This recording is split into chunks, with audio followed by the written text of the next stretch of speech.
So I have finally seen the brand new Jack Quaid movie, Novocaine.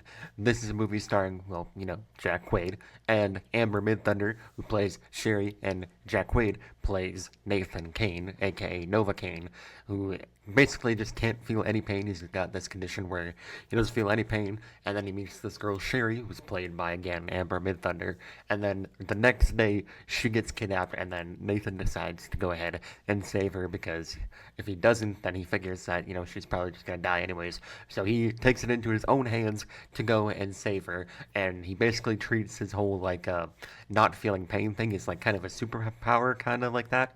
And it was a pretty entertaining film to say the least, but before I dive more into that, I do want to mention that I did get a brand new capture card finally. I got this one right here, the XR1 light capture card, as you can see. It had like 4.5 stars on Amazon, and it had like 1,300 reviews, so I was like, it's probably a pretty good capture card. And it was like $100 some. I think it was around like 116, somewhere around there.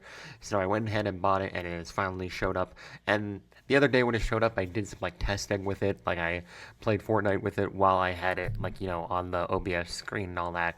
And it does seem to run pretty smoothly. So hopefully within the next couple videos, I can start going back to gaming videos because when I would do my gaming videos previously, I would do them on Coolcam, and the way I would do gaming videos is that I would have the Coolcam app, and then I would have the PS Remote Play app where you can hook your PlayStation to your computer, and that was how I would do it because it would run pretty smoothly. And when I switched to OBS around October of last year, it was super glitchy when I was trying to make gaming videos and stuff like that through the PS Remote Play app. So I did buy a capture card back in October or November, but it was only like $20 or something like that. It was this capture card right here. It was like this because it was only like 20 some bucks because I didn't want to spend like $100 or anything like that. But it was, again, super glitchy and all that, so yeah, it didn't really work all that well, and I couldn't really hear any audio from it either. So I went ahead and bought this capture card like a week or so ago, and it showed up, and it seems to work good, so I can go back to making gaming videos with that. But yeah, now on to the Novocaine movie review right now. Alrighty, so like I said, this movie was pretty entertaining to say the least. I do appreciate that they kept this movie rated R because I feel like if it was PG-13, it would not hit the same. Like it would just feel very meh. But I like the fact that it was rated R because it was absolutely insane and probably, honestly, might be the best new movie that has came out so far this year because we've had movies like Captain America 4, we've had Hard Eyes, we've had the other Jack Quaid movie Companion back in January, which I never saw. I wasn't really interested in that movie all too much, but apparently the Companion movie is a pretty decent movie, so maybe I'll check it out sometime soon. My hair's kind of sticking up right here as you can kind of tell. But yeah, I was a lot more interested in this Novocaine movie just because of the absolute craziness that the trailers presented it to be. And, the cast in it, I do like, obviously, Jack Quaid, and Jacob Batalon is in the movie as well. He plays a character called Roscoe, who is basically Nathan Kane's, one and only friend. Basically, he admits it to him. He's like, "You're my only friend," and Roscoe's just like, "Damn, that's sad." And he's like, "I don't want to be involved in this murder with you," and he gets involved anyways, and it's pretty funny. And then they make a joke about how, "Oh, I thought you were supposed to be 6'5" and look like Jason Momoa," and he was like, "No, I kind of look like Jason Momoa," because he's like half the size of Jack Quaid, and it was pretty funny. But yeah, overall, very entertaining film. I would highly recommend to go watch this movie. But it is rated R, so, watch it if you're over 18. And if you're not over 18, well, I don't know what to tell you about that. Because there is a lot of blood in this movie. There's a lot of death in this movie as well. Not from Jack Quaid's character, because he can't feel pain. Anytime I was watching it with my sister, and anytime something would happen to him, she would always be like, "Is he gonna live?" Especially by the end of the movie, because at the end of the movie he's taking a beating. He is just absolutely just beat up, and he was just laying there on the ground. And she was like, "Is he dead?" And I'm like, "He's fine. He's good." And then sure enough, next scene, he was all good. But this movie also had some crazy plot twist. What did I just do to my hair? But yeah, this movie has some crazy plot twists that I wasn't expecting. Because the bad guy, there's three robbers, obviously, who kidnap Amber's character, who is Sherry in the movie. The bank robbers show up, they steal the money, and then they take a hostage. And it just so happens to be the hostage that falls in love with Jack Quaid's character the previous day. And so they kidnap her, and you think it's just like random robbers or stuff like that, but then you find out that it's actually her brother that kidnaps her and also like kills a guy at the bank who's like the manager. He dies because, he sees the dude's face, and so he's like, "Oh, you saw my face." So then he kills him, and then he kidnaps Amber, or I guess Sherry. I keep saying Amber because that's the actress's name, but he kidnaps Sherry, and so Jack Quaid's like, you know what? I gotta go save her because if I don't save her, then she's probably gonna die. Because he doesn't know that she's actually related. Well, not by blood. She's like adoptive. Yeah, adoptive is the right. Adopted brother, kind of, sort of. Yeah, that's what I would say. That's how I would say that. Because she does mention earlier in the film that she was adopted and she had a brother in that family and all that. And the dude who kidnaps her is the brother who was part of that adoptive family, stuff like that. And I think I was kind of expecting that because I do remember hearing that there was like a twist in the movie from a different review channel. But I don't know.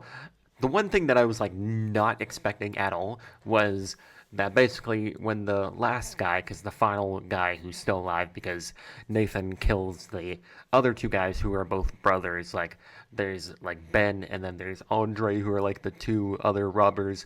They both die because of Nathan, and then the last guy who's alive is Simon, who is obviously Sherry's brother, like adopted brother and all that.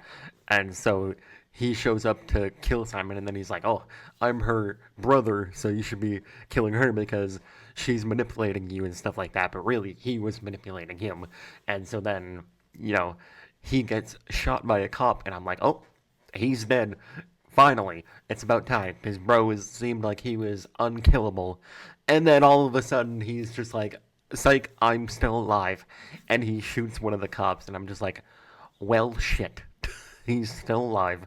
And it was back to my statement where this guy just seems unkillable and is just an absolute asshole. And I was just like, damn, this dude needs to die right now because he is just the biggest jerk on this planet. So props to the actor. He did a pretty solid job at making me hate that character because, man, I was hating that character. But yeah, overall, it was a pretty entertaining movie. If you like Jack, my microphone shut off there. But if you like Jack Quaid, you'll probably have a pretty dang good time with this movie because I had a good time with this movie. And I think, is that really all I have to say? I'm not too sure, other than like talking about some of the. Oh, back to the rated R thing. I do like that I kept this movie rated R because there is some crazy like things that happen in this movie. There's like a part where he goes to like a tattoo like shop because the robbers have tattoos, so he goes to the person who did the tattoos on the robbers, and then he like punches the glass because there's like a mirror that shatters. So he like punches the shattered glass, and then uses the like his hands because they have a bunch of glass on them to just like cut the dude's eyes. And I'm just like, ooh, that's definitely a way to lose your eyeballs is glass, and you're like, that's just mm. And then there's a time where he goes to a house that's booby trapped, and then he gets like a spear in his leg or something, or it's not a spear, it's a bow and arrow. He gets the arrow through the leg, and he's just like, damn, well, that happened. And then he gets like one of those spiky ball thingies just right into his back, and he's just like, What the fuck is that?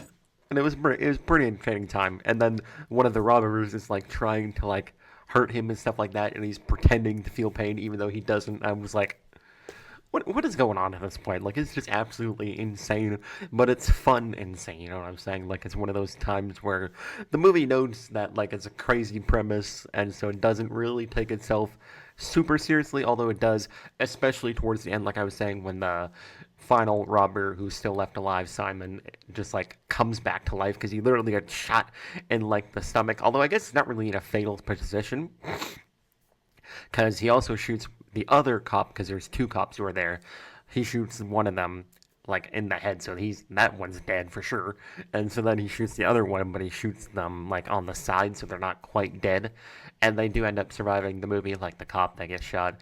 And so yeah, the way freaking the final robber dies is he gets like a spear knife. I think it's like a knife kind of thing right in the chin. I'm just like, ooh, that's a way to go out for sure. And then yeah, I was like, finally, bro's dead.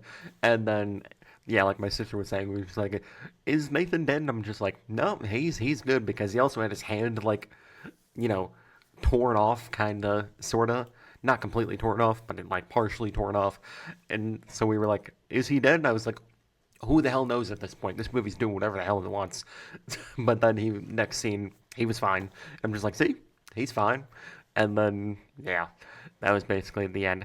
And overall, like I said, it was a pretty fun time. If you like Jack Quaid, like I mentioned, this movie should be right up your alley because if I had to rate it, I would probably give it an 8 out of 10.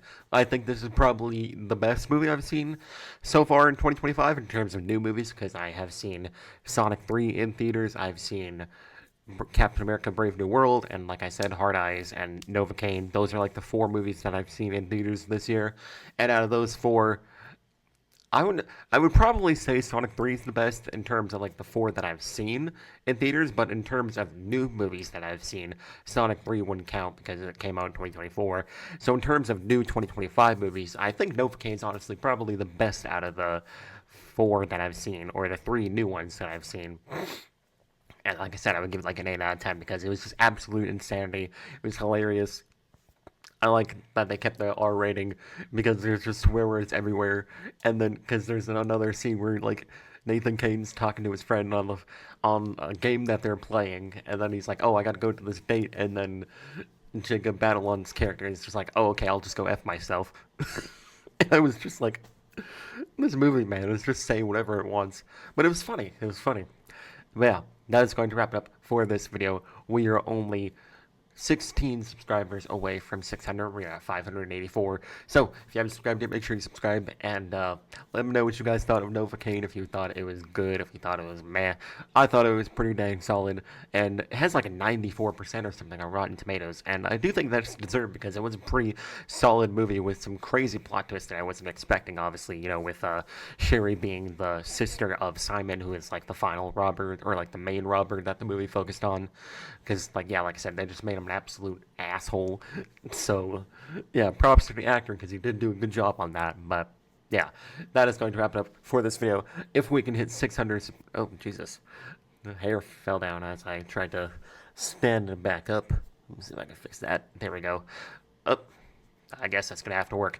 If we can hit 600 subscribers by May 15th, which is my 21st birthday, so exactly 2 months from now, if we can hit 600 subscribers either around that time, shortly after, before, that would be pretty dang solid. So, yeah, just 16 more, and we can hit that. So, if you haven't subscribed yet, make sure you subscribe, and that is going to wrap it up for this review, and I'll see you guys in the next one.